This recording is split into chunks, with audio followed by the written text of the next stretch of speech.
Hello and welcome back to channel 7th Blue Star. This is Mr. Ed Windhorse, aka Sri Edvardo. Gonna open tonight's broadcast with a little different beginning. This little plucking ditty came out after listening to the new Carlos Santana album today, which made me think of Mahavishnu John McLaughlin and Sri Chimnoy. So I'll title this one Sri Devadeep. Careful now, rookie at play here. Don't expect too much. I think I'm in tune. Okay, here we go.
Unexpected harmonic. Okay.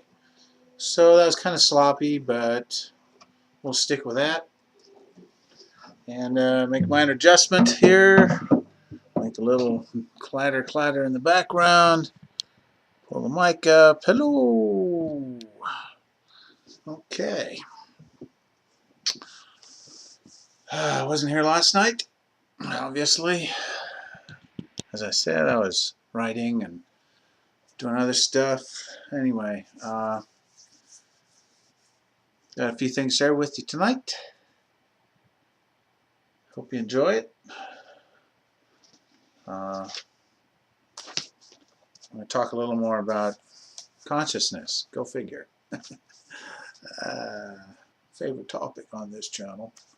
Okay. A lot of us have interesting dreams. I had another one last night that was pretty interesting. And as I'm studying and practicing more dream yoga, more is being revealed to me. And it's a lot of fun. So I suggest trying a little dream yoga if you'd like. Look it up, find someone to show you how to do it. I'm not qualified to show you how to do it, but there are plenty of people who are. Here's what bubbled out of my early awakened state this morning when I was kind of in a meditative state right away. Anyway, dreams are a reflection of one's consciousness. They reveal to us how we choose to act in certain situations and how we may improve on those actions in real time.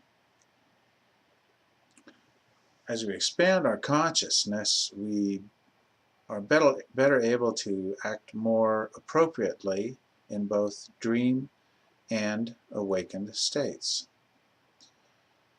Sometimes we awaken abruptly from tense situations in dreams to be reminded the anxiety was merely the result of a dream sequence.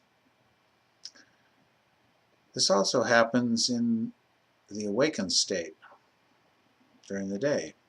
Sometimes awakened states produce tense and anxious moments that we wish we could wake up from to reveal a better state of consciousness. Sometimes we wake up from exotic or nirvanic type dream state only to find less wonderful sensations in the awake state, and we wish we could return to the previous joy of the good dream state just realized. Good consciousness cannot be killed, but it should be executed. Consciousness is like a conglomerate of good energy that grows large enough to realize itself. Consciousness is something that wants to expand and get to know itself.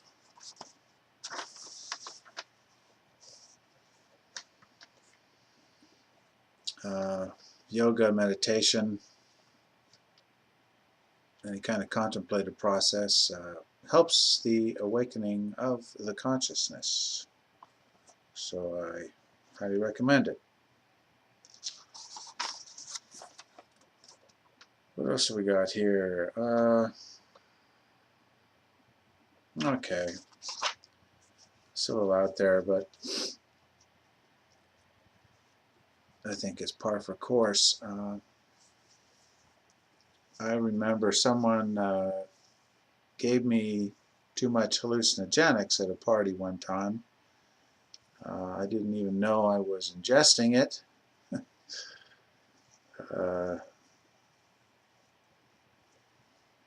Then it hit me and kept coming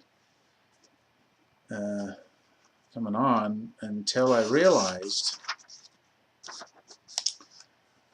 I had to just kind of ride it out. Sometimes we just got to ride out situations, whether they're planned or not. When you're able to realize that you can ride it out, sometimes just that makes the situation a lot better. It's just a matter of time before you're feeling a little more adjusted. Along those thoughts, all of us sentient beings and humans are kind of tripping here together on this planet Earth, right? We're all traveling around a circle together, spinning, kind of eccentrically around the sun.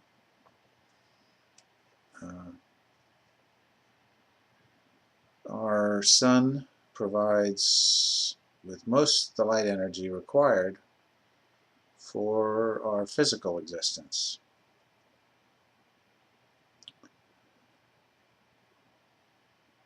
Our inner sun, our inner light, inner spirit, inner being is our personal consciousness that provides all the energy for our quanti and meta physical being. We open our eyes to see the physical sun glowing its bounty Sometimes we close our eyes to see the quantaphysical sun glowing its bounty within us. Both suns, in and out, perform a nuclear fusion. Neither performs a nuclear fission, which is the process that we use for bomb making. Humans like staring into a fire or a bonfire at night. It's kind of like a transcendent moment, right? We like to stare into the fire because perhaps it reminds us of the sun that we miss from the daylight hour. So that's about all really we should share out of today's notes.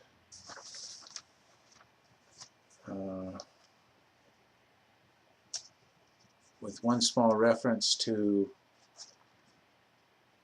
Carlos Santana's new album that's titled Shapeshifters. This isn't meant to be an advertisement for it, but it is what it is.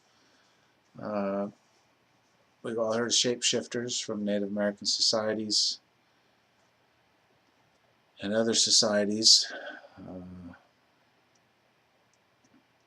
It kind of reminds us of the fact that we're humans.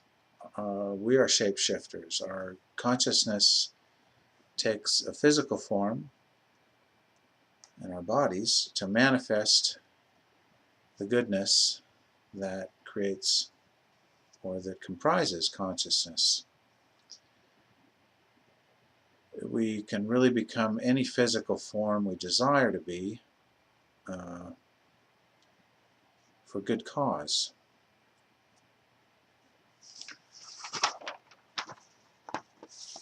And that's about all I'm going to pull out of the notes today, except an interesting parallel out of a story out of a famous book. It's a couple thousand years old almost, maybe 1700 years old anyway. Clint Eastwood made a movie called Pale Rider, and it opens up something about alone came a pale rider, but I'm going to add, whose pistol shot sapphire bullets of pure love. The bullets hit the heart and transformed the soul, so a positive direction became the new goal. So, the sapphire bullets of pure love is a nod to a Mahavishnu John McLaughlin song from about 73, going back a bit, but I think when you're having a hard time dealing with any particular individual, instead of wanting to wring their neck or shoot them or something, think of shooting them with sapphire bullets of pure love, because that will transform their anger and you will not feel the need to take any violent or aggressive action. So it's a kind of an experiment in compassion. So that's this transformative effect, realizing we want to react physically or violently, and using that energy to transform the situation into something a little more positive than continuing the negative cycle of violence and aggression. So, we are almost 15 minutes. We'll cut it off now. for the night, and I'll bring you some more tomorrow, maybe some more music. We'll see what happens. So, have a nice evening, and peace and namaste.